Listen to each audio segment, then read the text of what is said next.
Hello, good day. My name is Kevin Chater, and this is a community medicine seminar series for fall 2019. And my topic is diabetes in the Caribbean. So like to reiterate and point out that World Diabetes Day is November 14th.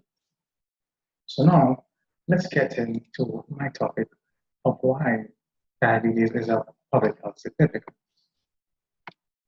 So why is this important? So this is a graph taken from CARPHO, Caribbean Public Health Agency. And on the y-axis, we can see the percentage of annual deaths in the Caribbean.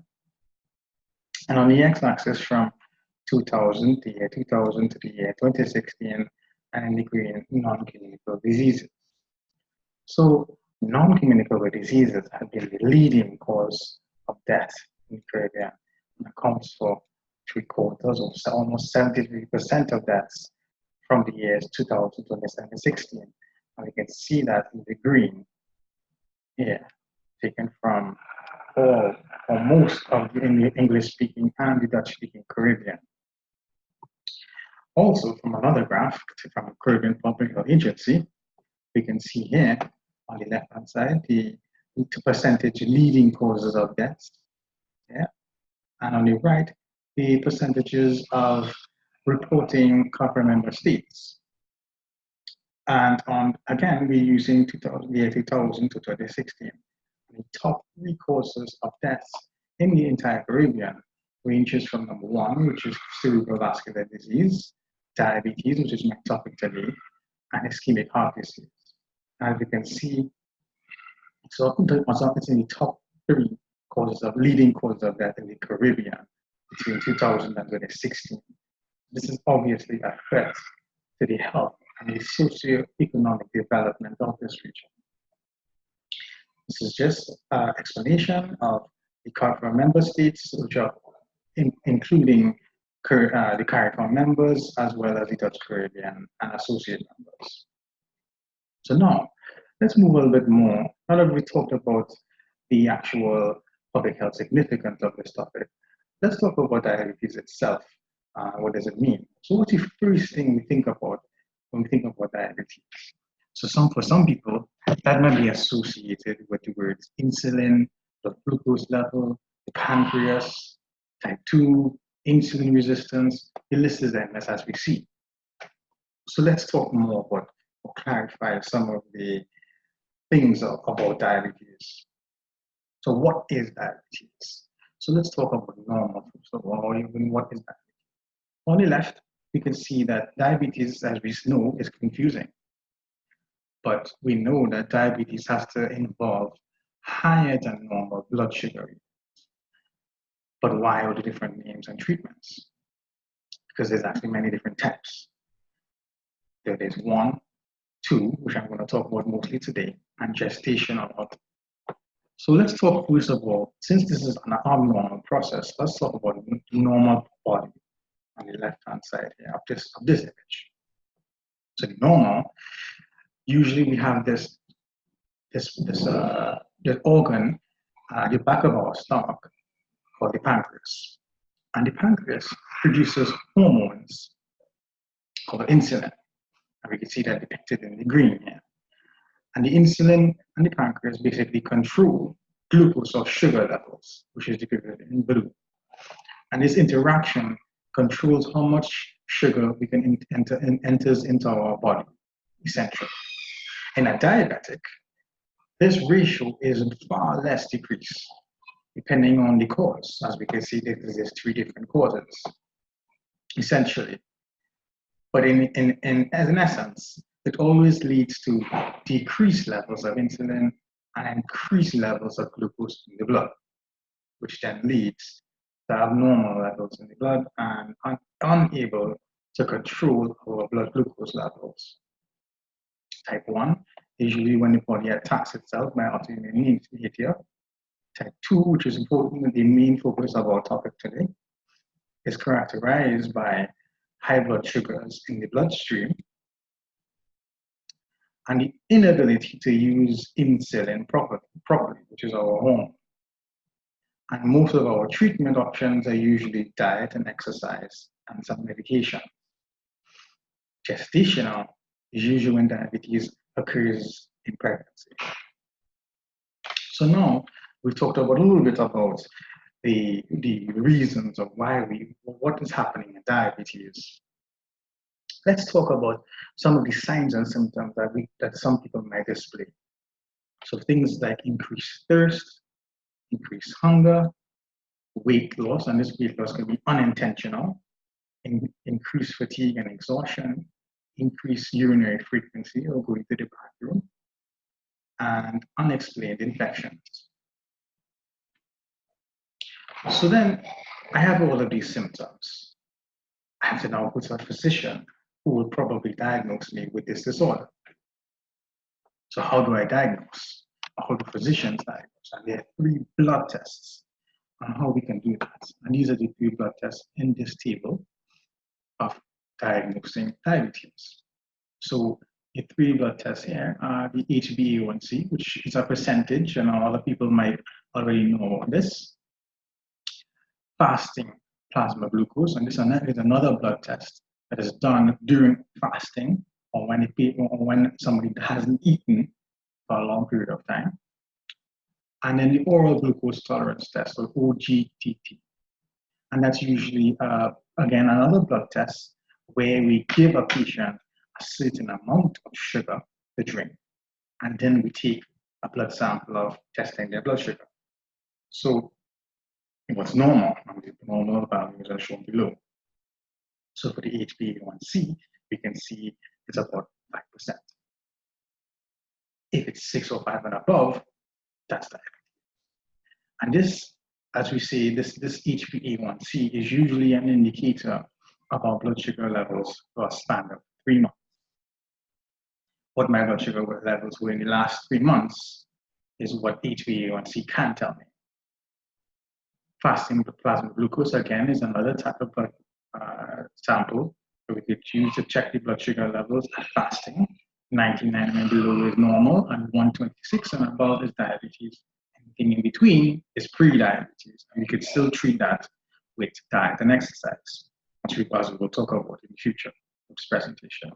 OGTT, 139 and above is normal, and 200 and above is abnormal, and could give you the diagnosis of diabetes.